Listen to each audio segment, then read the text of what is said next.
Welcome to a new episode of the Open Internet Pod, airing live on X. Um, I'm thinking we should start this episode with a quote from Fractured Reality: How democracy can win the global struggle over the information space. In an era of global struggle to control the information space, this report offers critical insights into the fracturing of perceived realities, the rise of the fantasy industrial complex, and the systemic risks posed by the attention economy. It exposes how platforms algorithmically prioritize engagement over accuracy, reinforcing ideological echo chambers and amplifying myths and disinformation that erode democratic resilience. End quote.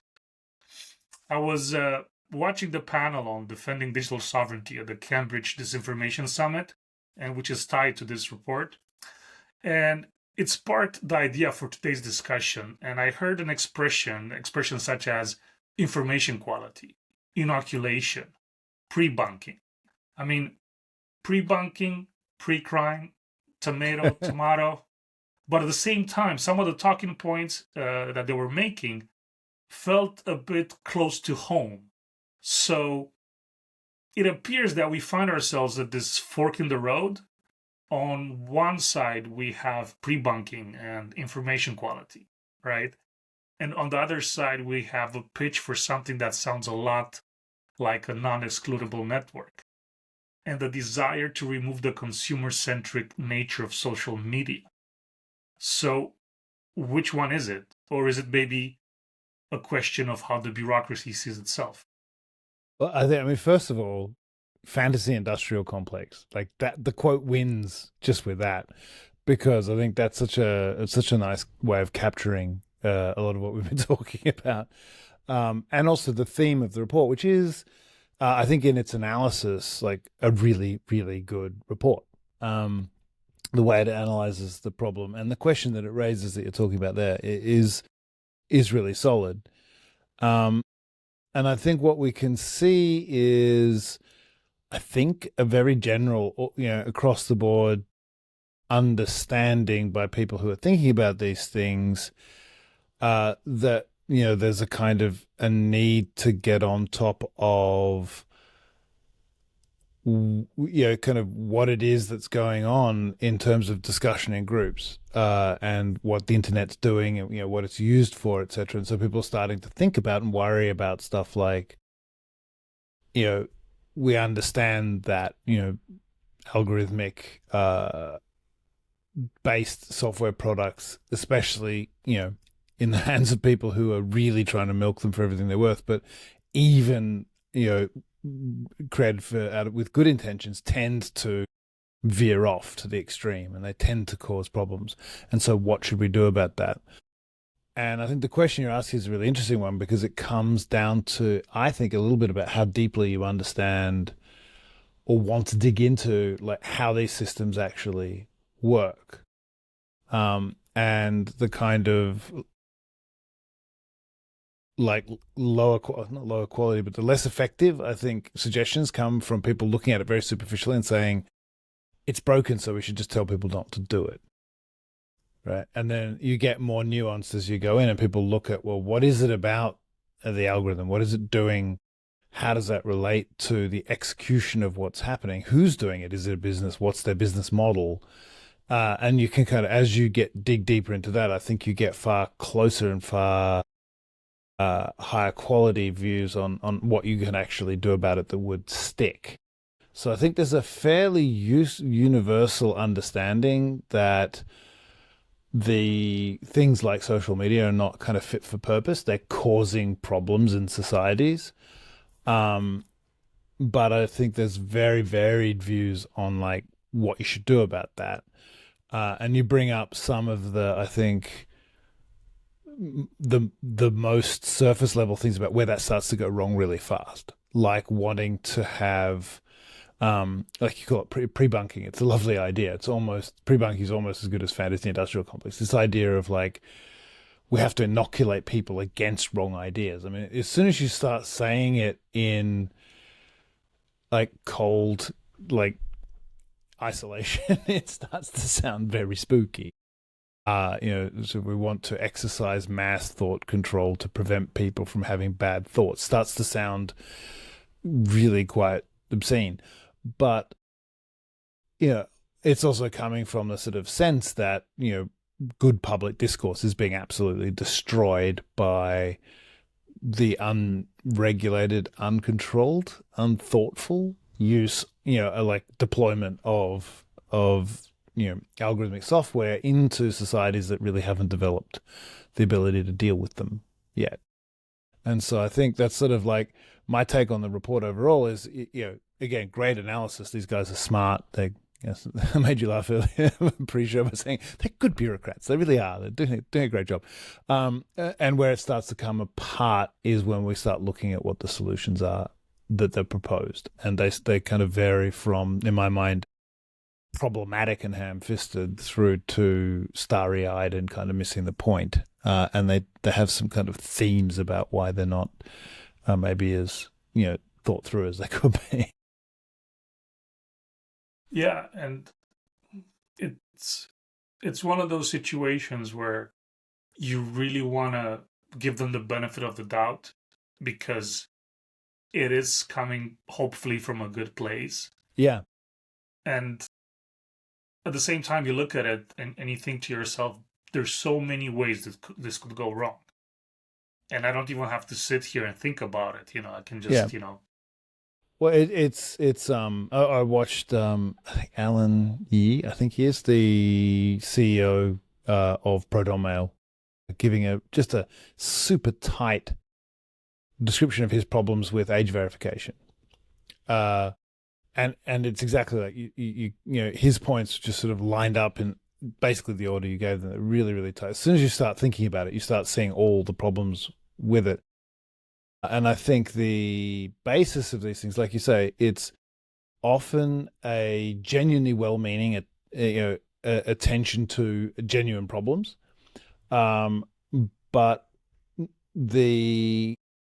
it's somewhere between laziness and co-option towards nefarious ends that actually ends up kind of informing the solutions that are proposed. So there are millions of parents who are concerned about the impact of social media on their kids' lives, in every jurisdiction. There are then politicians and regulators, etc., who see that concern and want to do something about it, and that is genuinely well-meaning. But then there's also as soon as that starts happening, the large internet companies, their lobbyists, and people with other agendas see that there's a malformed or not fully formed picture in people's heads of like what's going on, and they can slide right in and start lobbying, start pushing these rules. So like we see with age education, where it's like different companies pushing who's going to be responsible for this onto each other as much as anything else, making the laws worse and worse to avoid personally being responsible. And so, yeah, I think there's a really interesting nexus there between like the process of recognizing the problem and thinking about where you should go about it or where you should go with it. I agree, and I think you kind of hit the nail on the head when you talk about how these problems have been noticed before, and then the natural question would be, why is it that only now you decided to act upon it and in such decisive fashion?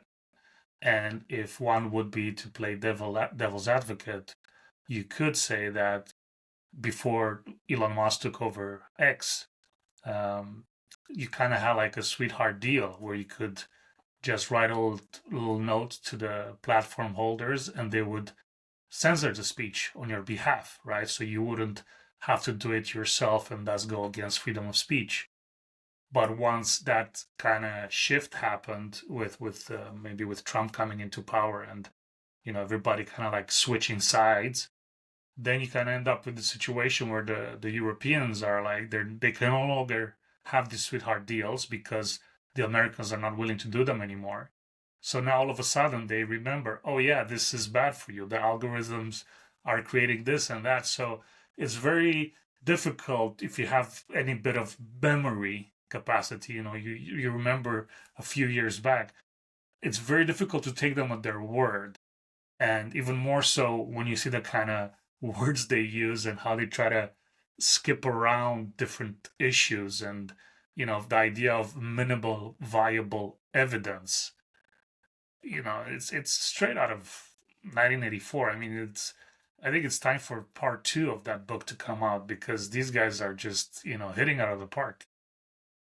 Well, I think you've got I mean, it's very, very interesting because I think you kind of you're in Europe, so you're seeing it kind of from the inside out. And I'm kind of weirdly off to the side because Australia kind of blows in the wind, right? Like it's not big enough or part of a large enough union to have much more than a responsive, kind of stance to these things. But I think, yeah, I think there is definitely like looking at Europe, there was a sense that it was people like us running the US, right? By and large, there was a sense of that, and that's definitely been lost.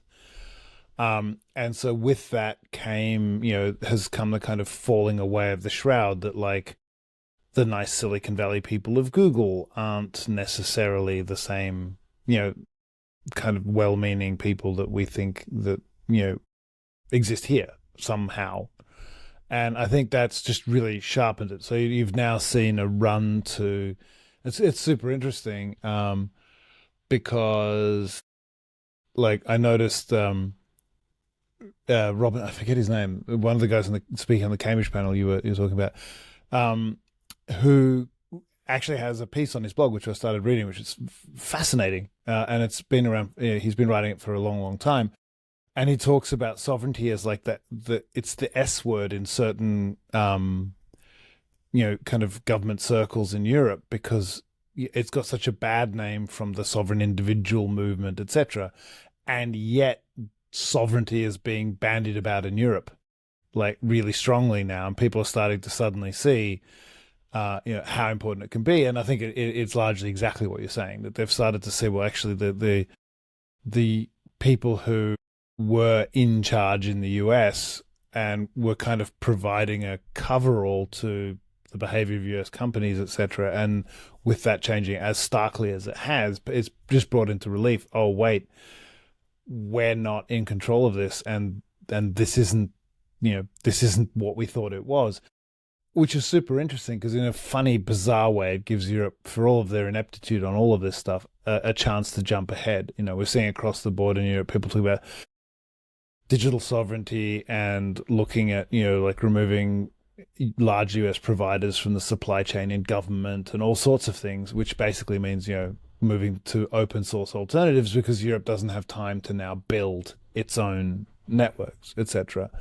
And I think what's the great hope for Europe is that it actually means that it gives things like Linux a chance in moving into government genuinely, and France seems to be pushing hard on that now in the way that the French do when it comes to things like their own sovereignty. But I think at the same time we've got this kind of, I think, really positive movement to looking at the sovereignty and stuff. But then the other side of what you raise is really kind of frightening, which is what should we do about this? And so people are starting to say, well, we need to then look at how do we regulate these behaviors if we don't have the ability to kind of, like you say, put in a phone call and have them tamp stuff down.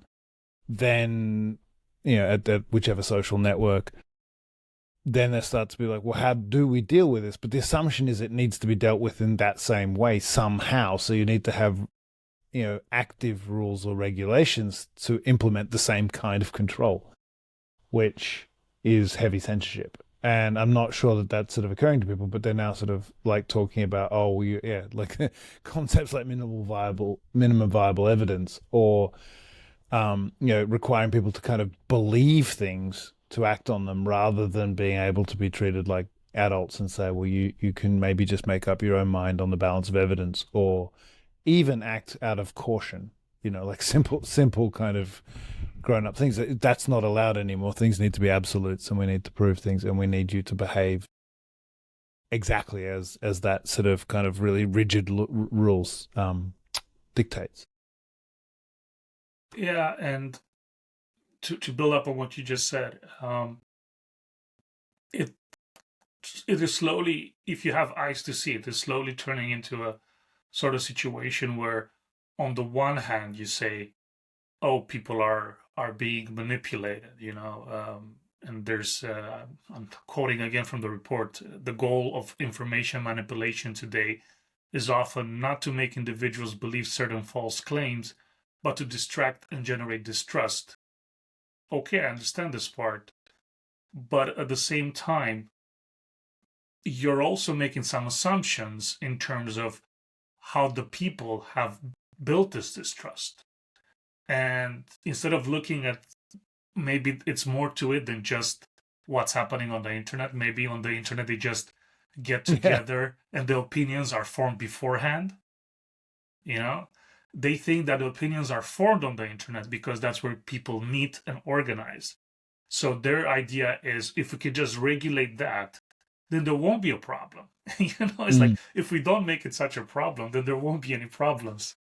I mean, I'm almost famous for trotting out China examples or whatever, but this is an exact case. We just need to flip it on its head. If you heard a accented Chinese academic from the Chinese Academy of Social Sciences telling you that regulating internet speech is important because it will avoid potential social conflicts, what would you think, right? I mean, the natural thought of any Western educated, sort of liberal person would be, no, what you're saying is thought control makes people compliant, right? And yeah, it's bizarre how quickly that happens. And it seems to happen because there's some kind of assumption that there was control of these things, that there's some kind of, and it's very condescending as well because it assumes, and self-righteous, because it's assuming that no one's seen any flaws in what you're doing, that the only reason they'd stop complaining is because someone had sown the seeds of discontent. And, I've made this point a bunch of times in terms of, I don't know, like, I knew a guy at university whose brother sold drugs, right? Because he had 3 siblings and no parents, and they were refugees, and the older brother took the chance on putting everyone else through university. And the younger brothers and sisters all became stand-up members of society. Is the guy irrational? Right? Now, this is a sort of example you've got all over the place of this sort of assumption that, like disagreeing with what we're doing is irrational rather than maybe the only choice you have, right? Kids gambling on meme coins is because somehow the internet got to them rather than the fact that they're looking at society saying everything's stacked against me and maybe this is the only way I'll ever own a house. And it's this very arrogant assumption that these ideas are fomenting on the internet, on social media, because of social media. Now, the algorithms are terrible because they will then like work this stuff up into a frenzy or, like really help put people in positions where they're just getting reinforcing ideas, irrespective of their validity. But the idea then that the thing to do is just stop that and all the complaints would go away. It's not. The objective is surely we want a healthy space where these discussions can happen so we can actually find out what the genuine complaints are. But the assumption is not that. The assumption is things will be great if we just tell people not to say nasty things. And I think that's at the heart of this, and it's why it gets so problematic, and it's why the suggested solutions, for instance, in the report, are, again, well meant, but entirely misguided because they're set from that kind of set of presumptions in the first place.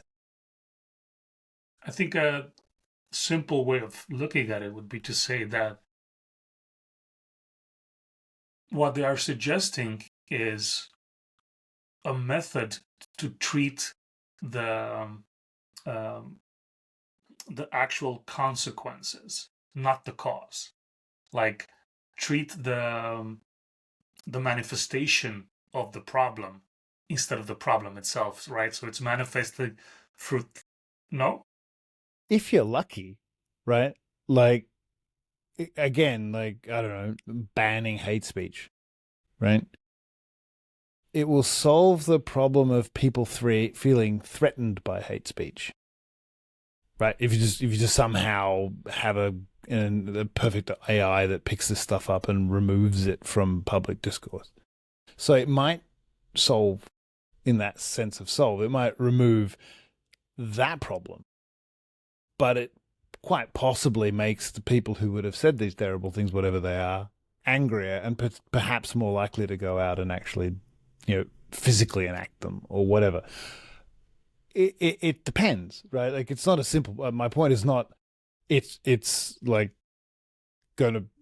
Every situation is the same or whatever. You can't tell, right? Like, yes, people are radicalized online too, right? That does happen. I'm not saying it doesn't happen, but the idea that we will be solving all of these problems by simply saying you can't say nasty stuff, right?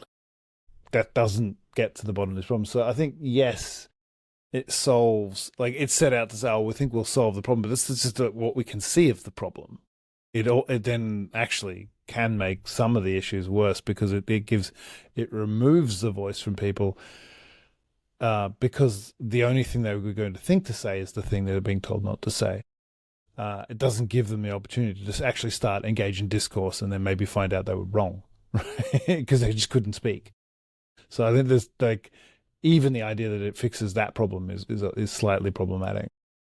No, they address it in some parts. They talk about the need for more like engaged dialogue, and people of different opinions can engage.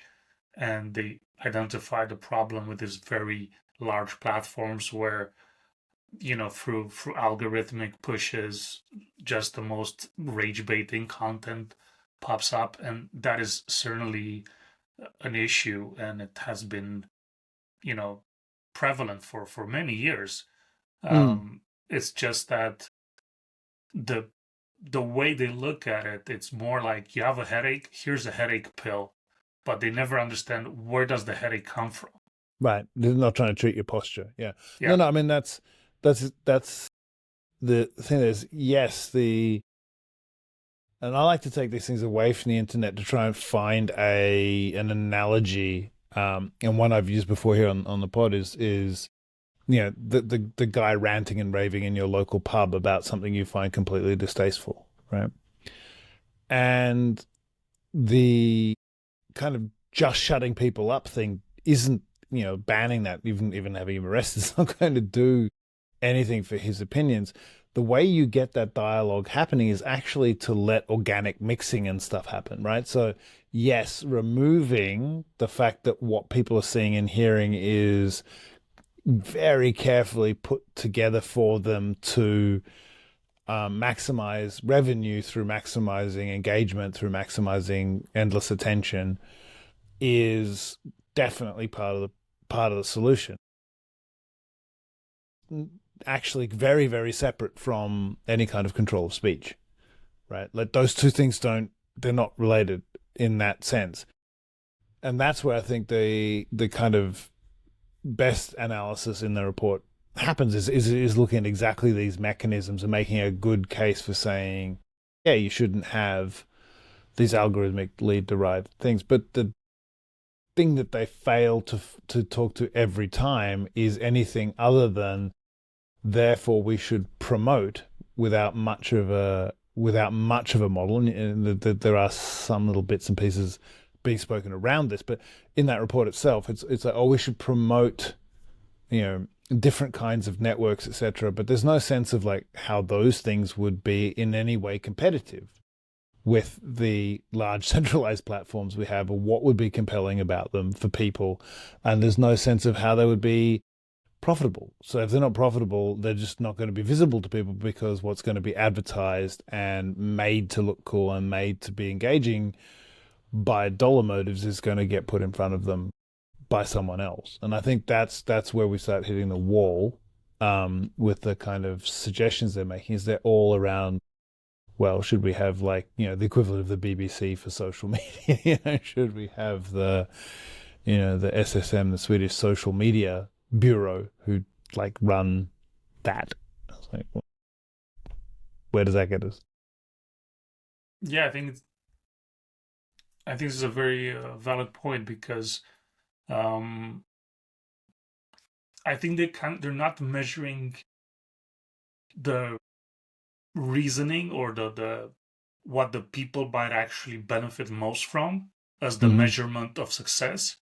Instead, they're kind of thinking, how do I exert the same type of control that I had before in this physical, slow moving world? And how do I implement it in the online world? And the way to do that is pre-bunking, is inoculation. You kind of have to scan and make sure that, nobody, it is pre-crime basically. So, so you go and you read stuff like democracies and the international order are increasingly fragile. Waiting conclusive evidence before changing policies may not be an option. Experts have Yeah. therefore argued that one should move to a regime of minimum viable evidence. Under this regime, tests of ways to mitigate a potential harm commence before the harm has been established by a rigorous evidence threshold. I mean, pre-crime. Mm.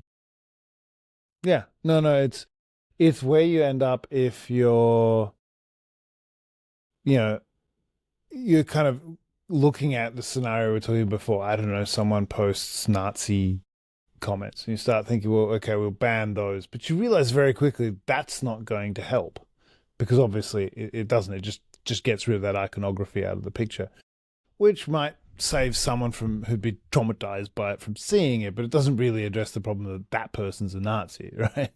Um, and yeah, so then you sort of, well, how do we go harder and deeper on that? Well, we have to start thinking about let's do an analysis of what people post before they post a swastika, right? And it starts to get to being very, very murky indeed. And I think it just comes back to that same sense of, on the one hand, the point you're making about people expecting or wanting to continue the same ways that they police the street, right? To police the internet the same way you police the street, in this sort of sense of, oh, we used to have the old Bobby who, would sort of see that the kids were getting out of control and go and tell them before they did anything wrong. And it's kind of thought of that way, kind of paternalistically in that way, because I think as soon as you portray it the way you did, which I think is quite accurate, it does start to look like, dystopic and problematic. And I think that is then married up with this sense that the control, the only methods that they have are these kind of, it's a bit like Soviet economics, right? If, you put it well, if you've only got a, hammer, you think everything's a nail. If you've only got a pen, you think everything's a regulation, right? So it looks as silly if you think about it as Soviet economics, where it's like we need more, whatever it is, milk in the economy, so we'll reward, building dairies. And it just doesn't end up in producing any more milk. What you'd have is a lot of dairies, no more cows because you didn't actually put any rules in place, and you can't build an economy that way. And so I think you end up with this kind of edicts because people haven't seen through that yet, that it also doesn't result in anything. Even if you do, the regulation as well as you possibly can, it's just it's a problem that, doesn't, it's a set of complicated problems. In fact, it's a society, and it doesn't yield to like a few rules fixing it. And I think that's where you kind of get the regulation going off. And I think also looking to things like, they sort of see open source as an example in the operating system and think of, well, that means if we like go and support the Fediverse or we go and support Blue Sky or whatever, that'll fix it. And it's like, well, no, it doesn't, because it doesn't make those platforms competitive. Right? Like you can mandate that's the social media you have to use. And, like nobody is genuinely going to believe that the state mandated social media is going to be the one that people get into or enjoy.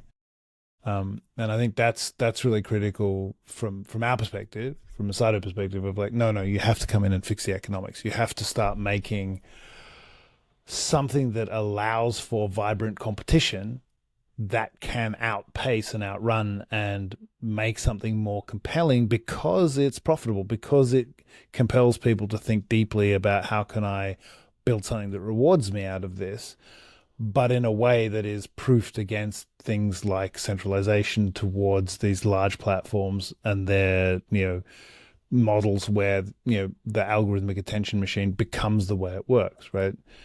For instance, having people be able to swap and move between clients endlessly. right? That's something that, say, the Fediverse or the Blue Sky world, as far as I understand it, lets you do. But then there's no reason for anyone to run any of the infrastructure or to be more successful than anyone else. In fact, success becomes a penalty because it just costs you more in running costs, right? It's actually completely counterproductive to how you could build a solution. And so what you end up with is you're suggesting that they should subsidize the running of social media hubs that are, and like what's like going to end up with other than the classic European examples of people being paid not to make butter or other such, wonderful outcome. It's true what you're saying, because if you look at it, you could be cynical and say that maybe it just has to work for now, so that you can say you have an alternative, which would allow you to push some draconian rules on the existing system. So, for example, there's this proposal on a digital advertising tax. Mm. The idea being that you would levy a 50% digital tax on revenues above 500 million, and you would could cherry pick some information or some posts that you consider to be misinformation, and they may very well be that. But the idea is that you kind of create your own sample and use that as a motivation to levy this 50% tax. And if you look at how they formulate it, they basically say it is business model based rather than speech based, which helps insulate it from legal and political challenges grounded in freedom of expression. So, if an institution has to circumvent its own laws in order to enact change, why is it not asking the real question? Why do we have to break our own laws? Yeah, I think it's super interesting because that's like such a glancing blow to what I say that, would propose as real ways of moving forward, right?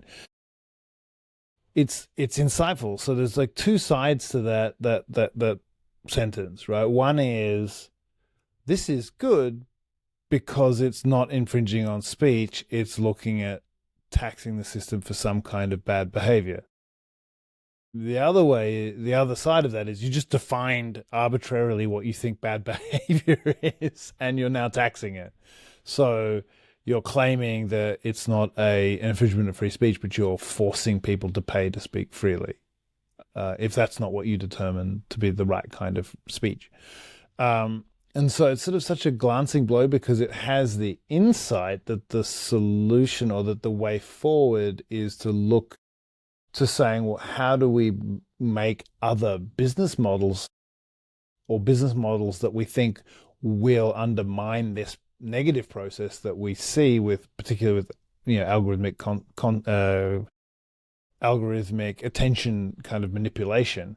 How can we make business models that are not doing that be outcompete the ones that do? Because obviously the ones that do is a highly profitable business model, right? And so there's everything gets thought of except actually going for it, right? So the first things to get thought of is like, let's hit it on the head. Let's regulate this. Let's like stop it from being happened. The next thing is, this is more insightful. Oh, what we need is the right economic incentives, maybe. But then what they've said is the right economic incentives are, I'll tax you for doing things I don't like, right? And that's sort of seeing that economics might be the right way to approach the problem of, like making sure the incentives are correct. But this is not a serious economic proposal. This is basically just saying we'll use money as our ban method rather than a rule. Exactly. So, if I would to, I don't know, not necessarily throw you in at the deep end, but I'm thinking, I'm thinking, looking at this problem, how would this problem be solved on Sado? Because there's a lot of parts here that would fit there very, very well. And there's some parts that literally don't work. So, how would, let's say you're face to face with the joint research center people, right? And what would the Sado pitch be in this regard? So my pitch would be, I'd praise this the two economists who came up with this digital tax concept for recognizing incentive alignment as being the challenge, and say yes, that's where we need to head, because we'll only ever get so far with regulating, right? But let's look at the actual harms that are very well enumerated in this report, and look at the changes you can make to the rails that all of this runs on that will actually get it moving in the right direction, so that will be problematic for the models that we have seen are harmful, and will be beneficial to models that we think will be effective. Right. So that's the key, is they can see things like the Fediverse or the, kind of open interoperable system. So they're getting it, right? You can't have network effects locking users in. You can't have a system where leaving means you lose all your friends, because then people don't leave. And so they'll get, even if the content coming out of the algorithm machine is awful, they'll stay here because that's where they're stuck. Same as, you have to be able to take your data with you, right? You have to be able to port your own identity. So we can identify these things and say, if you can't use the same identity on another network, you're not going to go to another network. If you can't take your data or things that you've invested, if you can't move your videos off one platform onto another, you're not going to do it, because you lose everything. So we can, piece by piece, identify exactly what these things are that are, preventing alternatives from being successful and outcompeting, or making the current system the most profitable one, which is the only reason it happened, right? We didn't end up with the internet landscape we ended up with because there are nasty fairies out there in the garden or something. We ended up with it because that's where the incentives and where the mechanism takes you, if the internet and if the regulatory environment and everything is structured like it is. So let's look at it and say, okay, what are the things that would prevent the problems that we've got and fix the ones that we don't? And when you start looking at that, you see it's all down to keeping the network open and getting the economic incentives correct, and lowering, it was very important. And I loved it in that Cambridge roundtable they had, the panel they had, the bakery example, right? If opening a new bakery involves planting wheat and growing it and grinding it and then processing it and baking it, nobody's ever going to open a bakery, right? So also just reducing the barriers to entry to the minimum possible. And when you start doing all of those things, then you start saying, well, actually, this isn't an impossible situation to solve. We can map the internet very much onto the society we have just by getting rid of these particular pieces of the way things are set up that make movement of people around the network and the creation of competitive alternatives difficult. And that's really where you start. Yeah, yeah, I see what you're saying. It's also, and maybe I'm thinking too far ahead, but considering that, for example, the EU is so far behind in their approach to the internet and the digital world, right? You kind of have to think also in terms of, I think they're directionally correct on the open source, open network path, but their network is not really sustainable. It's built on these business models that are, they don't work without subsidies, right? So for them, and okay, we're talking our own books here, but for them to adopt something like SATO would kind of function like a reverse card, because it would all of a sudden create a situation where every country can build their own stack on top of the network, and the network does the harvesting, the planting, right? And you just get the wheat straight from the network, and you can build your own bakery, which is not possible with the current model that they have, because they're not, the Fediverse, they're not the same type of network, right? So you would all of a sudden change the game and put the EU in the driver's seat, and then the other countries with the old business model, right, of the algorithms and the attention economy, they would find themselves in a situation where there's all these new businesses popping up on this network that is open, non-excludable, right? And nobody could point a finger at the EU and say like, "Oh no, they created it to trick us." No, it's something that already exists. They just implemented open source. Yeah, well, I think the people kind of see and understand the Linux example, right? The operating system level example, because it's a very tight, simply understood thing. And I think there's a massive opportunity for Europe to leapfrog ahead because they've ended up getting stuck where they don't have domestic operating systems to choose from. They've realized that foreign ones are no good. And oh, wait, there's this one that is kind of beyond, it doesn't have a location and you can trust it because it's transparent, etc. And that works well for an operating system. Where the network and the kind of internet company, if you think about that in opposition to an operating system, it's a very different thing because there's so many more factors involved about what makes a successful, internet deployment. And that's really why I think it's super important that you have a bunch of the features that's why we built Cider, right? You need these features built in to separate out, like you said, there's an economy for growing wheat here, and there's an economy for opening bakeries here, right? And then there's a market for selling wheat to bakeries, right? And that's hopefully as efficient as possible. If you need to apply for wheat, or you need for people to grant you wheat or something, this is not going to create a great bakery ecosystem, right? You need to have, for one thing, it might end up with a huge amount of wheat because the government's paying for wheat, and then people making bricks out of it because, nobody wants to eat that much wheat, but there's a subsidy. So you got all sorts of problems if you try and centralize that. You need it to be market-based. We've learned that. Otherwise, you don't have price signaling. You don't have need signaling that goes properly to the people who are doing the growing. At the same time, you can't have people being responsible for that whole stack, which is exactly what happens with internet companies now, right? So the biggest issue is, and this is exactly the same as, I think the record industry or academic publishing, all these things that were based on a technology, like a set of technology coming around that provided something that people needed. When the internet happened, building a large data center that could house everybody's data and manage all of their identities and stuff was the hard thing. And so people got rewarded for doing that, but it also built what we see now, and what we're talking about is problematic because that's where the incentives lie in that model. Those things are not difficult to achieve anymore, right? We can do distributed computing. People have been searching for aliens with distributed computing that's a free and open source platform for years. We know how to do it.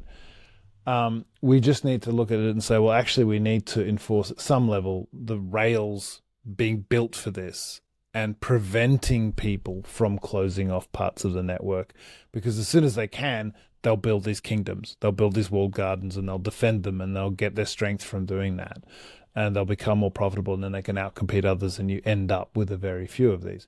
If you stop that from being possible, then everybody who makes an app to read the data on the network, like email, think about it like that, but it's your socials, is permanently at risk that some kid down the street is going to make a cooler way to interact with that. Because that kid doesn't need to build a data center. They don't need VC backing. They don't need anything. Especially with AI out there, they can just vibe code the damn thing. And it might be popular for a while until people work out a different way they want to use it. But everyone's going to have that at their back the whole time. So if you're going to charge anyone for your software, it's going to have to be good. And that's what you want for consumers. And that also stops, the dominance of these algorithmically based things, because they need a captive audience. They need to have squeezed people in. And as soon as you start by design breaking these things out, you start undermining them. And I think that's where people haven't, it's where that report starts to fall apart, because it's just looking to say, oh, we either need to subsidize or we need volunteers to run this. And it can't see beyond that there's maybe a way to incentivize appropriate business models rather than just trying to tax the existing ones until they stop doing what we don't want them to do. you have to remember, Richard, and I agree with what you're saying, but you have to remember that they're going on minimum viable evidence. I mean, this is actually very true. I mean, I think if you look at a lot of these things, that's actually kind of taken over as a mantra, right? People just assume, and it's because they're a vested interest. People assume we have to optimize, the things that we have rather than genuinely innovate. And I think that's a real problem in this space, is that they've written this report. They've looked at, like, what's the thing we like best? Oh, we like the Fediverse best. So we need to support that, which is not wrong. You do need to support that kind of thing, but you're actually not realizing that in the way that they're talking about doing it, they're going to destroy what's left of it, right? Hmm.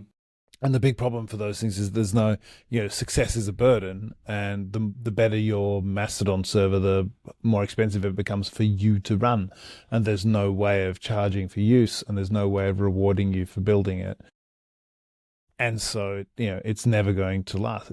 People drop out constantly from running Mastodon servers because it's just costing them to. I think maybe they're thinking that there will be some sort of tax that would pay for that infrastructure. So they would tax people for the infrastructure that runs all these services, and then they could put themselves as the regulator in between, right? So let's say if you're running some Mastodon server that houses a particular community that you don't agree with, well, then you can regulate lesser financing for that Yeah. particular part of your infrastructure. So it is basically trying to, I mean, I'm just thinking out loud here based on the way they have thought up to this point. So I'm just applying their own logic No, further no, down the line.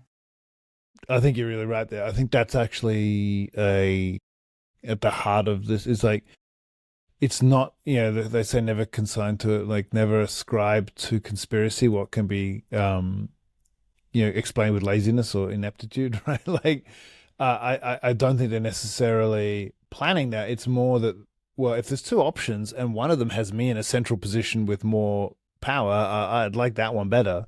And so they're kind of just operating that way. They're just looking at it saying, well, that seems more in tune with how, more appealing, let's say, than trying to go the path of creating a vibrant space for this sort of stuff to happen. And I think the counterexample just has to be the government innovation incentive, right? Like, there's many examples of governments doing an excellent job of brute force creating an industry or whatever. Korea's steel, right? It would not have happened without some absolute, tyrants and sticking to something. No, it made no sense for Korea to be a steel center, and they did it.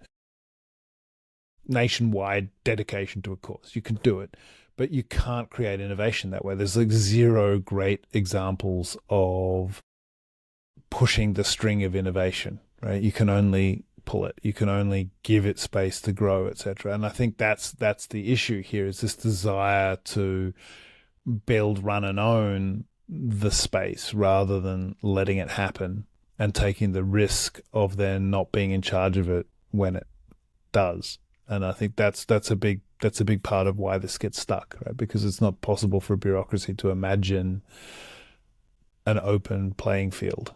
Like, it's just not something that comes natural. Indeed. Yeah, it would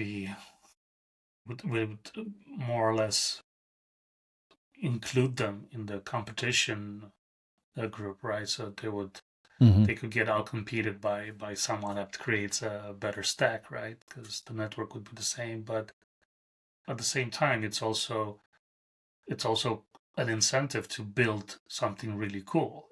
And I think that a lot of people do want to belong to their communities and do want to belong Mm. to their nations and even the EU, but it kind of has to be a place where they also feel seen, and it's not just the bureaucrats deciding today we're doing this, or this year this is the opinions that everybody has to hold. That's just not a great way to Well, I make mean, yourself liked. for everything I said about the difficulty / inability of the state to, like, force innovation, the other great enemy of innovation is ulterior motives, right? Like, you, if you bring in ulterior motives, we're doing this because we want this outcome. It just ruins the ability to have that kind of openness. And it's funny because we were saying before, like, this is actually strangely because they've stumbled into it. I don't know if you know about Stephen Bradbury, the only Australian to win a Winter Olympic gold medal on ice.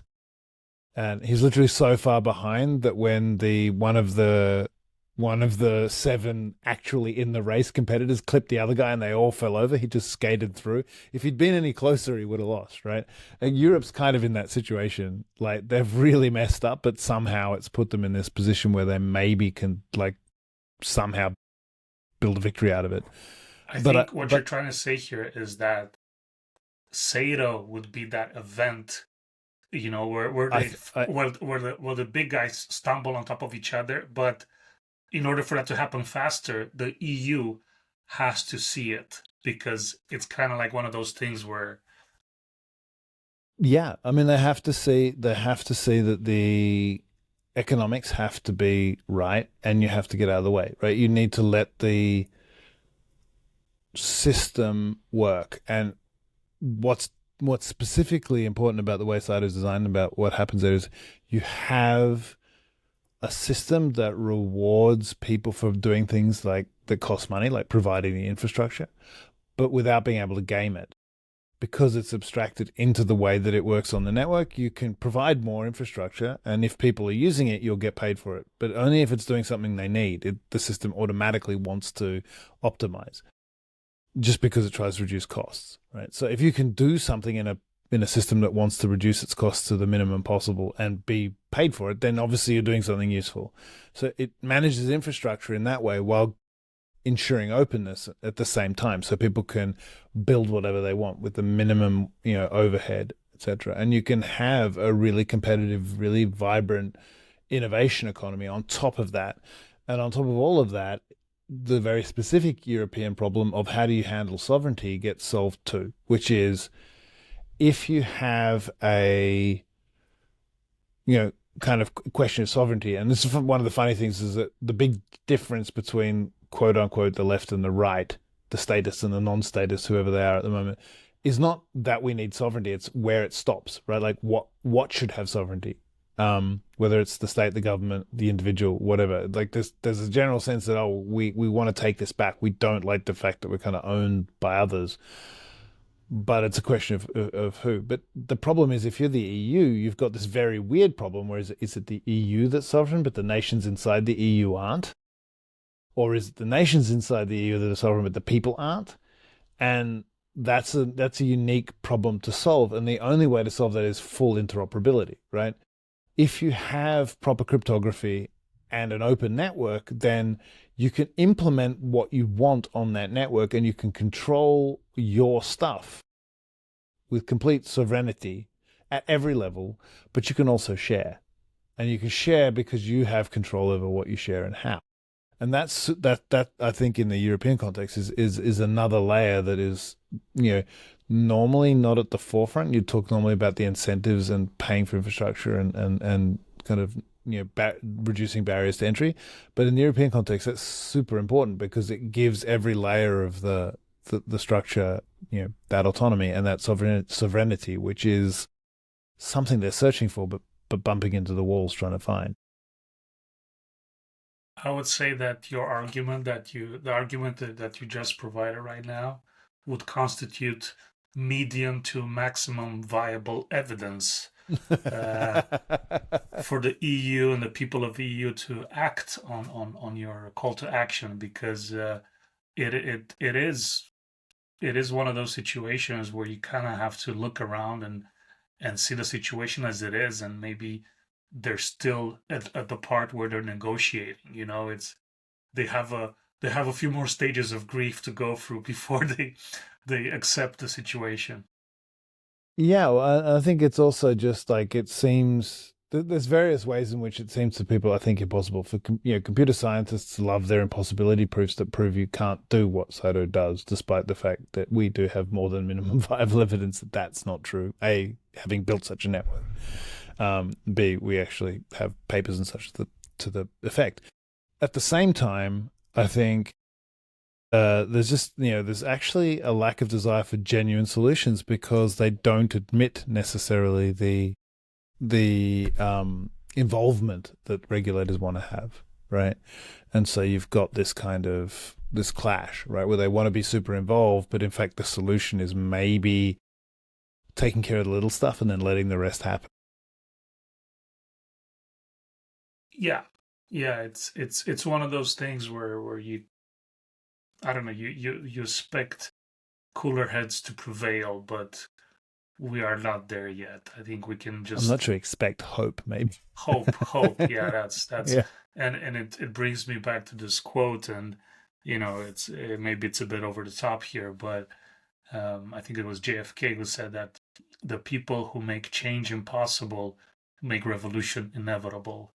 Mm. And you hope that some sort of change that is beneficial to everyone, maybe not so beneficial to the bureaucracy as they would like to it to be. Maybe they don't get 100%, maybe they get just 80%, but just finding a way of including everybody's needs into this new solution would be a preferred outcome.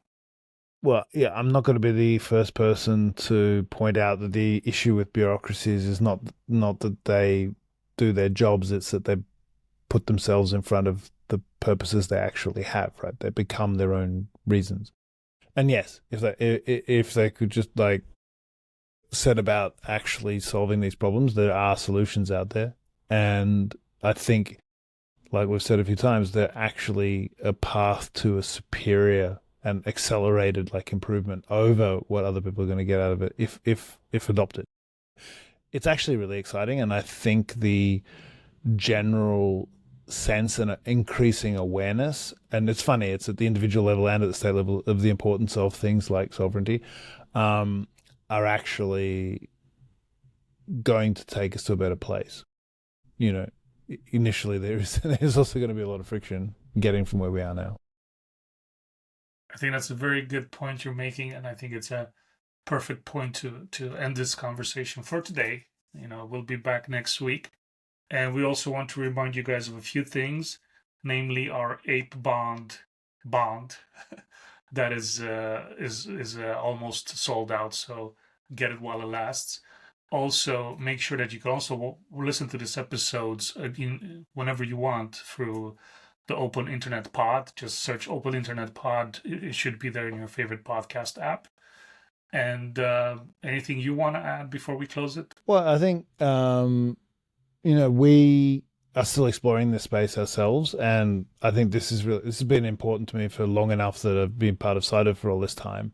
But I really love to get feedback and stuff. So there's always all of the comment and like chat options in the legacy ways you can view this, but you can also come and experience the future on Cider at Red Square, cider.io Red Square. Come and tell us what you'd like us to be talking about, what you're interested in, what we're doing wrong, why we're wrong, anything. Because I think this is all about pushing for good open discussion and thinking these things through and making a difference. So I'm really keen. I think we're seeing more and more views and more interest in this. Our contribution to this debate.